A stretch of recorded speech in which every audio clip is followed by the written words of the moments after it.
विद्यार्थी मित्रांनो, स्वागत आहे आपलं आपल्या यूट्यूब चॅनलमध्ये. विद्यार्थी मित्रांनो, आज आपण बघणार आहोत इयत्ता 9वी प्रथम घटक चाचणी पेपर विषय मराठी. एकूण 20 गुणांचा आपला पेपर असणार आहे आणि यामध्ये आपण प्रश्न आणि उत्तरे दोन्हीही पाहणार आहोत. त्यामुळे आपण व्हिडिओ अगदी शेवटपर्यंत नक्की पाहायचा आहे. व्हिडिओ आवडल्यास व्हिडिओला लाईक करायचे आणि हो, आपण जर चॅनलवर नवीन असाल तर सबस्क्राईब मात्र नक्की करायचं आहे. चला तर सुरू करूया आजचा पेपर. यामध्ये सर्वात पहिले आपला असणार आहे विभाग क्रमांक 1, जो की असतो आपला गद्य विभाग. त्यामध्ये पठित उतारा आपल्याला सर्वात पहिले देण्यात येणार आहे.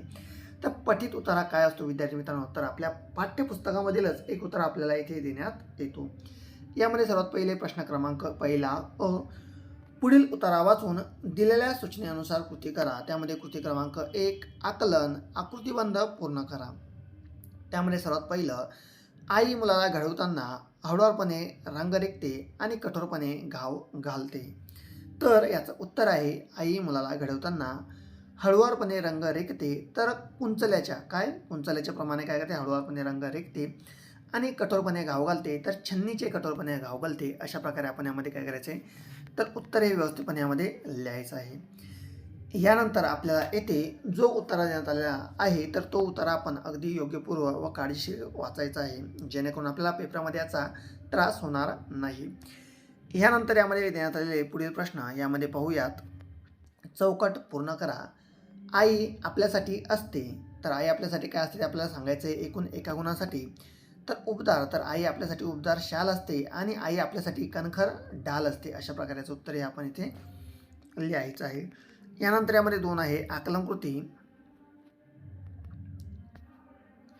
खालील चौकटे आपल्याला पूर्ण करायचे आहेत. त्यामध्ये एक पाहायचं आहे, मुलाच्या जन्मानंतरही त्याला घडवत असते. तर उत्तर, आई ही मुलाच्या जन्मानंतरही त्याला घडवत असते. यानंतर यामध्ये 2 लिहायचं आहे,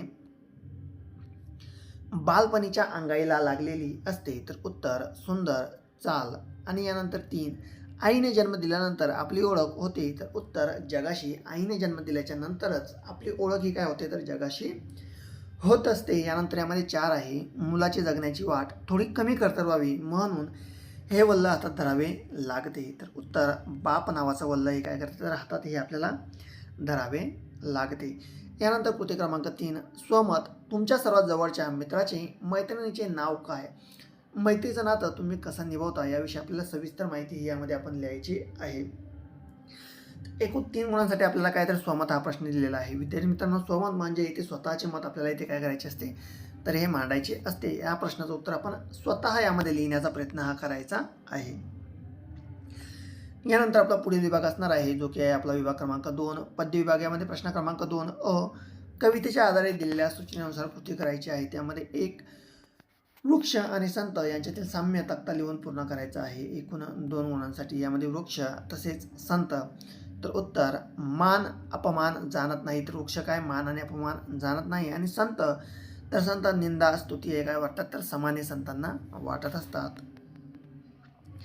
यानंतर पुढील आहे आकृती पूर्ण करा. संत या गोष्टी समान मानतात. तर उत्तर, संत निंदा तसेच स्तुती या गोष्टी काय मानतात, तर समान मानतात. वृक्ष हे जाणत नाही. तर वृक्ष मान आणि अपमान या गोष्टी वृक्ष जाणत नाहीत. यानंतर पुढील आहे कृती क्रमांक 3, जी की आहे पुढील कवितेवर दिलेल्या प्रश्नाच्या आधारे आपल्याला याची उत्तरे ही लिहायची आहे. त्यामध्ये एक आहे, कविताबाईची संतवाणी आणि दुसरे आहे वृक्ष जैसा नेणे. तर संतवाणी या कवितेविषयी आपण लिहूयात. एकूण 3 गुणांसाठी आपला हा प्रश्न इथे विचारण्यात येऊ शकतो.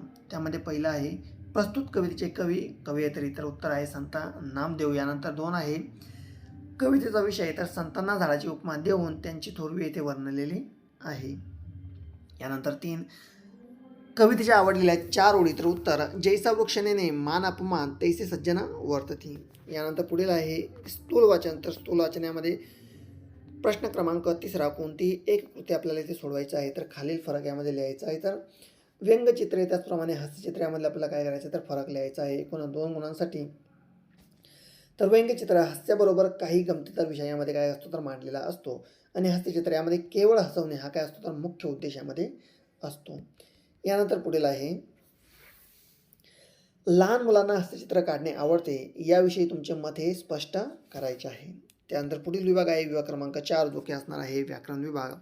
यामध्ये सर्वात पहिला आहे शब्दसंपत्ती. प्रश्न क्रमांक 4 व्याकरण घटकांवर आधारित कृती सोडवायची आहे. एक समानार्थी शब्द, उत्तर धरला तर पकडला आणि दुसरा आहे सुख म्हणजेच आनंद किंवा समाधान. अशा प्रकारे याचं उत्तर आपण लिहायचं आहे. विद्यार्थी मित्रांनो, व्हिडिओ आवडल्यास व्हिडिओला लाईक करायचं आहे आणि हो, आपण जर चॅनलवर नवीन असाल तर सबस्क्राईब करायचं आहे. धन्यवाद.